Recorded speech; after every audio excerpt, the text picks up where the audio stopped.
To find a flip where you just have to do paint and maybe the flooring. That's it. Because you. My kitchen too, though. Kitchen, bathroom. Yeah. Come on, man. Those flips are hard to find, bro. 10 grand for the roof, flooring. Materials and labor is $5,000 for the flooring. Overall, what are you spending in the kitchen? So $3,500 for the cabinets. Yeah. Countertops, I should be able to get it for like $1,500. So we're at $5,000. Appliances probably another $2,500, I would say. Actually moving the sink from over here to by the window. Smart move. So what's next for you, bro? Trying to get some more flips. Right now I'm growing my team. You know, I just have an acquisition agent now. Pour into him more so that... Remote or in person? Nah, he lives here. We actually play soccer together. That's how we met. Oh, dope. Yeah. He's an agent.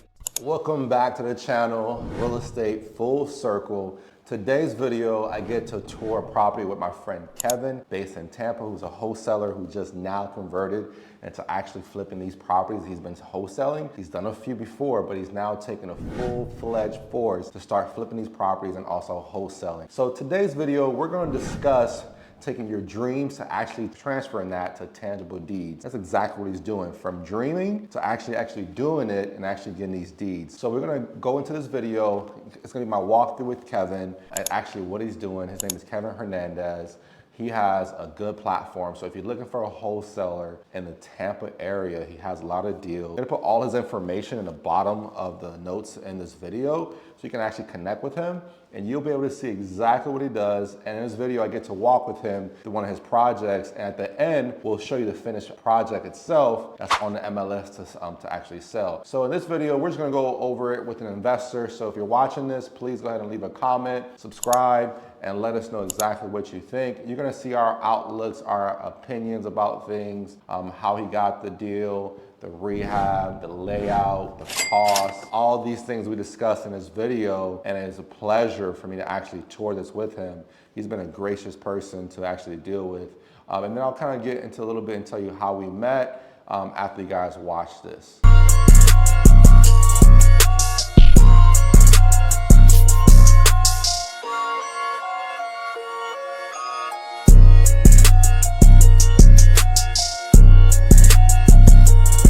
About this flip, bro. Well, I wanted to keep it under 40 grand. You know, did the roof, air conditioning, and I wasn't gonna do the bathroom because it was okay. I saw some comps in the area, and like there's a comp for sale right now at like 400,000. You know, almost identical, smaller than mine. Doesn't have the huge garage, doesn't have the longer lot, and it doesn't have some of the things that mine has. So I figured if I put in a little bit more, worst case scenario, I undercut him, and you know, I sell it for 350. I got it for 215. I'm spending, you know, 40 on it. So what has worked really well for me was getting a good contractor that knows where to get things for really cheap. So the contractor that's doing my cabinets, we're actually moving the sink from over here to by the window. Smart move. And cabinets on both sides, cabinets right here. The refrigerator is gonna go right here to the right. And then right here, we're gonna have the stove, cabinets, microwave. And it makes it to where, although it's a small house, the kitchen is really nice. And then I'm gonna add some GFI outlets on both sides so that whoever comes in, they can plug in as many electronics as they'd like. You know, just making it to where like, if I was to live here, what are some of the small things that people don't think about that are really convenient? So what is this, a 3-2? 2-1, 2-1. 2-1? 2-1. Bro, it feels bigger than this. Right. It's actually like 88 square feet. So the two bedrooms are by each other? Yep.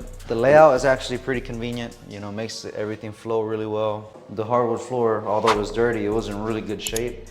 I was gonna reshine it, but as I mentioned, that kitchen area really messed it up for me. So I figured I was like, you know, the LVP. So you're gonna be all in this, what, 50,000 now? No, I'll be in it for 40. 40? Total, Yeah. how much you pay for the roof? 10 grand. 10 grand for the roof, flooring for the roof, flooring. Materials and labor. We're at 15,000 right there. Yep, and then the air conditioning was 5,000. We're at 20. Yep, the kitchen, 2,500 for the actual cabinets, and the labor, he's charging me 900 bucks. $3,500 for the kitchen, not including appliances. 3,500 for the kitchen cabinets, but not for, that's a countertop? No countertops. Overall, what are you spending in the kitchen? So 3,500 for the cabinets. Yeah, countertops, I should be able to get it for like 1,500 bucks. So we're at 5,000. Appliances probably another $2,500, I would say. There's actually an outlet that I found that sells them for The set?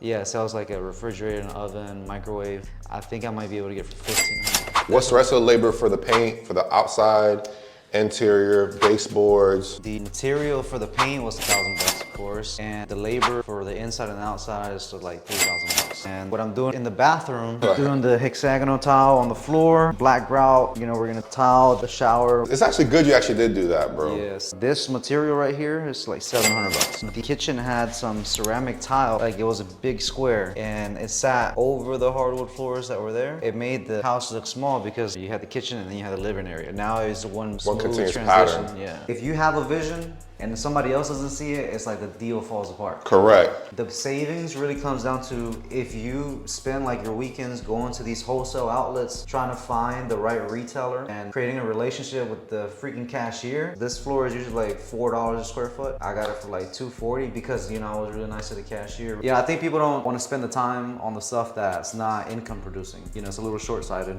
but you and I both know that. What the hell is this? This is where the air handler is at. Oh. So the air handler and the, you know, because originally the house didn't have the air conditioning, the central AC. So when they did it, they had to make this little area. So this is not a usable garage then per se. It could be usable for a lower car, but not. No, actually, it's funny that you asked that. I was curious myself. So you saw my truck and Yeah. it's raised. I put my truck and 6 motorcycles in here and they all fit. No way, bro. For real, I got a picture of it. Because when the hurricane came, my house is in a flood zone. I came and I stayed here. And so I knew some guys that needed somewhere to put their bikes. I was like, look, put it on my flip. I got some space. And I was like, you know what, let me put my truck in here. So I organized everything, you know, put like 3 or 4 over there, put 2 bikes to the side, and I backed my truck in. And my antenna, of course, was like Well, folded. yeah. But other than that, it fit. Damn. That's crazy, bro. Yeah, exactly. And you know, this, although it's not heated square footage, it's an amenity or a feature that a lot of people are going to be interested in because, you know, somebody can come in here and put their gym, or someone that's an artist, you know, you got the sink that they can come in here. Yeah, you could do a mini paint. studio. I did trim some of the trees that were over the roof, you know, for insurance purposes later down the road. So that's where that branch came from. I had my landscaper guy out here and he's gonna get this all nice and clean. You gonna do the fence? Yeah, we're gonna take that shed out and we're gonna redo the fence in the back. You know, the neighbor actually pushed his back a few feet, so we're gonna match that, add a foot or 2. Although there's street parking, of course, you can put a couple cars here, put one in the garage. I mean, it's a 2-bedroom house, so there's not a lot of people that are gonna be here. I would almost, bro, just put something here. They could bring their cars in their backyard if they wanted to. Like put a gate, you know. If you decide you want to do that, you want to spend the money on it, I'm not sure if you want to or not. That might be something of use. Because when I'm flipping houses, I think about what's the best end use case that they're trying to get to take that off their mind. Yeah. Especially a fence. I've sold houses, I've got reviews. Oh, you bought your house because you had a fence and you had new windows in the roof. Like I literally got that feedback from agents, especially when it was in competitive market, bro, like legit. So when you think you're gonna be done with this? End of the month. Okay, that's good. So you don't have to do anything major to this really. You don't have to do any like major plumbing or no electrical, so you good. Everything like it was already existing in good shape. The only plumbing was, you know, moving the sink, but that's it. Bro, this is dope. I think when it's all said and done, you can be at 45. I am gonna do some landscaping on the front. That's Yeah, what you I can have. be at 45. But either way, I had a guy come out here and quote me on the cabinets and countertops, trying to charge me $25,000. Did you account for all the light fixtures you're gonna put in here? But we're gonna do some recessed lighting in the kitchen. Have my electrician come out here and get that done tomorrow. No, I like it, bro. And you guys did some good. But that AC pumping, bro. Yeah, it's on 77 right now, but if I put it down to 72, it'll blast. It's That's got a Goodman. You know, those are pretty good units. What's in the future for you, bro? Because you just came off a good hiatus from that speaking conference. Yeah. I'm pretty sure you made a lot of networks, a lot of shaking hands over there, bro. Yeah, it was over. You know, the things about those events that I hadn't really thought about was like, if you share good knowledge, people are gonna be blowing you up, wanting to know more. Bro, I was watching some of your stuff, bro. Yeah. I was like, you was giving the whole playbook out. Yeah, I do it because I know that those connections that come in, you know, could pay dividends in the future. And it's going to show, I think a lot of people have that scarcity mindset where like, if I give all my secrets out, like I'm gonna run out of business. Yeah, And you the die. opposite, you know? Only 1% is gonna apply it. Yeah. There were maybe 20%. The rest ain't doing nothing with it, bro. So I've had a lot of people reach out. I'm thinking about doing a course, I think you should. but a little bit more personal take. So what I want to do is get like a 3-day workshop going. I'm gonna record that and then break it up into videos. But really, from sourcing the deal to the negotiations, I think a big gap that people don't understand is really just conversation you're having. And a lot of people think like there's a big secret word list that you have to go off of, when in reality, all you have to do is be transparent and tell people where you're coming from and let them know you're in this for a profit, instead of just holding on to this idea that you have to,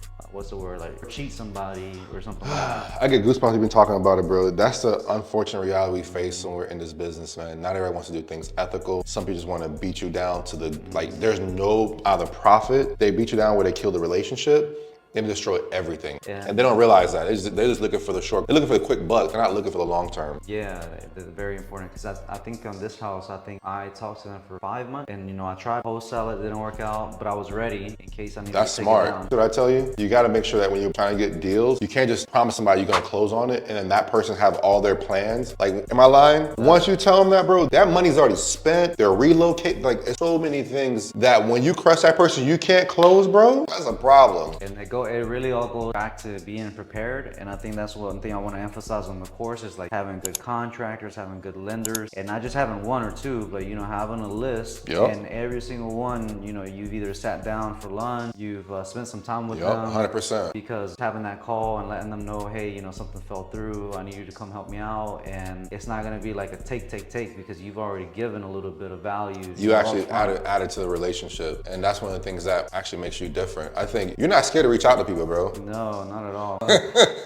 What the hell are they gonna say? They're gonna say no. I think that's where you and I are alike in the same way. Like, bro, I'm like, okay, cool. I tell other people that I talk to, like, hey, you're not gonna win in real estate if you don't actually go talk to people. And you gotta talk to a lot of people if you find the right people. Because a lot of people that are just like, they're either starting the game, they're super greedy, or they're in the middle of the game, they're making money and they're not super greedy, but they're able to maneuver in certain ways, or they're at the top of the game where they need somebody who is new to get to help them. So you gotta figure out, you can't talk to this person, you're screwed. You talk to somewhere in the middle or at the high, they might be like, you know what, I'm not flipping houses anymore, but if you find a deal, I'll give you the money and my contacts to flip it and we split the profits. Yeah, that's a very good point. That's the thing about going to a seller, realizing that 99% of the time you're not gonna get a deal, because most of the time, as a good investor, I'll push them away from me. So I know that if they do come to me, it's like They're a ready. very confident decision. So, hey, I got a contractor, he can come in here, give you a quote, I'll see if maybe he can give you my pricing. And then that's when they'll say, oh, actually, I don't have the money for that. Okay, well, maybe let's do innovation where, we partner together. Well, I kind of just want to get the money and be done with it. Okay, all right, well now let me buy this cash. Now that you understand that it needs money, it needs time, I need a really good price so that it makes sense for me. Obviously, I got to put food on the table and I need to be in and out rather quickly. And that's a much more honest conversation instead of you going immediately for the deal. People who are in desperate situations know people in desperate situations. Yeah. They're selling to because they're in a desperate situation or they want to get rid of it. They know, they're like, oh, you're just like me. They can already feel that aura and sense that. That's dope, bro. Like, you're killing it. Like, I was just telling them, like, yo, you're a silent juggernaut. Like, you don't look like it, but you pull up in the truck, silent juggernaut. I'm out here, I don't post all my flips. I stop. I only post like a few of them, man. Like, I'm just, if he's with me, I'll record the content. If not, I'm just like, whatever. Like, I'm just trying to find more deals because I'm trying to get to the point where I'm building an apartment building. Yeah. So, something next level. No, that's a good point. And I think, a lot, like this contractor that I just recently found, he just came off of having a really good relationship with like a big investor. He said they were, back to back projects, but he got so big, now he's buying apartment complexes, doesn't have any more use for him. So he now finding someone else that can do the same thing that he was used to. And it's kind of, by God's grace, we kind of came together. You always getting blessed. I'm not gonna lie, bro. You either your mama's either a prayer warrior, or because boy, every time I hear your voice like, yo, this happened. I'm like, bro, how you get all these awesome stories? Like, sometimes I get awesome stories and I get bad. So I was like, what the hell? Like, when I went to your event, my wife was like, he found a Rolex?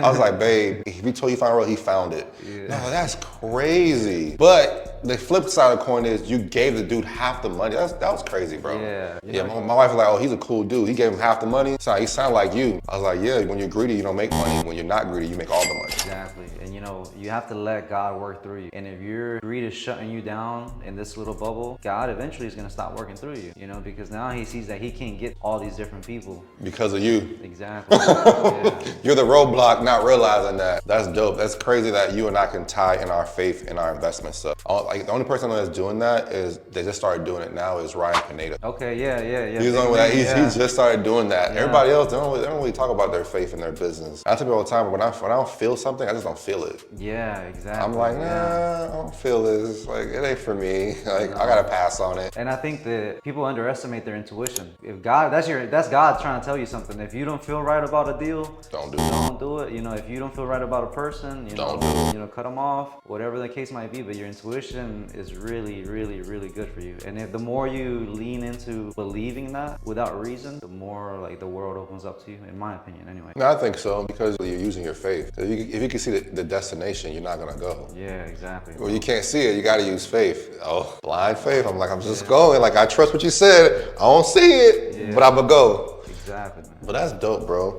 I'll probably come back, bro, and see how this ends up panning out. If you ever want to do this, I'll shoot this out to you. Maybe get your team to you need to do a YouTube channel, bro. No, I thought about it, bro. Nah, you need to, bro. I think you do, because social media is good. I talked to some of the guys, like YouTube is like the next level. Instagram and TikTok, all that stuff gets people to see you and know you, but they don't know you in depth. YouTube is what know you in depth. And I'm just starting to crank up on that. So now I'm like, you know what? I'm gonna push out 2 to 3 videos a week, because I'm building a team for it. Now it's costly though. Like, my team now, I just hired 2 new video editors. So I'm probably gonna spend close to like 45,000, 50,000 a year just on just that department. Yeah, but you know, you never know who's watching on the other side. That's why I was like, let me go ahead and crank up, because they're not cheap anymore. Video editors are not cheap. Yeah. No, one guy that I really watch a lot is Ben Malo. Oh yeah. Oh yeah. I watch him too. He's up the street from you. Yeah. I watch him faithfully, but he's a character, bro. I like him. I was on one of his videos last January. Really? Yeah, because he owns John's Pass, which Yep. is this area. Yep. And he does a seafood festival every year, and we love going to it. I didn't know that he owned the place before that, but he showed up and he's like, yeah, this is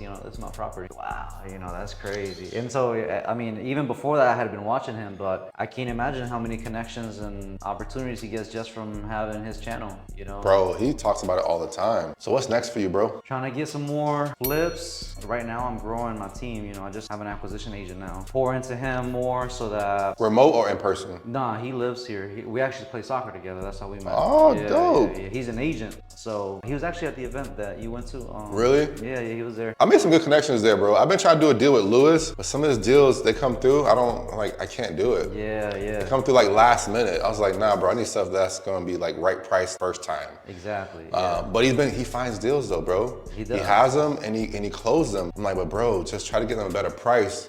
And this is my criteria. But yo, when I tell you he's on you, bro, did you teach him? We actually started in real estate at the same place at the same time. His follow-up game is on point. Yeah, he's really good. Yeah, on point. Yeah. Yo, man, I know you didn't like this one. What's up with this one? Yeah. Okay, we're gonna do a deal eventually. I was like, no, that's cool. I like, just keep sending it to me, bro. I was like, I'm gonna buy one eventually, bro. Don't not send it, because you just never know. Right now, my hands are tied. I have 7, and I'm cherry picking deals. Yeah. 'Cause I got 7. Yeah. Like, I'm not trying to I don't want this one. No, I hear you. And that's what I tell people too that want to get started in flipping. I was just telling one of my good friends that you want to find a flip where you just have to do paint and maybe the flooring. That's it. Because My kitchen too, though. Kitchen, bathroom. Yeah. Come on, man. Those flips are hard to find, bro. Yeah, they're hard to find, but learning to say no to things is really important. That's true. Because before you know it, you say yes to something and you're way in it, especially for someone that's his first flip, they might not have a lot of capital reserves. And now you're trying to figure out, how do I finish my flip? Credit cards. Yeah, exactly. And now it went from being this great adventure to just being a nightmare. And now you don't do it. That's what I was telling you earlier. You got to make sure you do the right deals, because if you do the wrong ones, you won't finish off at all. But dang, bro, I appreciate you taking the time out, bro. Nah, you're good, bro. So thank you for watching. So this shows you the power of connecting with people. Before I close this video out, Kevin and I met through a mutual friend that told me about him, and I follow him on Instagram. And we connected virtually through a DM where he was like, hey man, he was doing this. And he told me, hey, let's connect for lunch. I'm like, you know what? I'm gonna be in Tampa. Let me reach out to him. I know I'm gonna be there in advance. I reached out to him, I said, let's connect. And he was like, let's do it. And that sparked the relationship, and we're able to kind of see if we can do some deals. And we're actually working on building our own portfolios and actually flipping houses at the same time. So thank you for allowing me the pleasure to actually show your property, Kevin. And if you have a property that you're doing and you need either funding or you have any questions about it, feel free to reach out to me. This is Gene Garan, making everything full circle.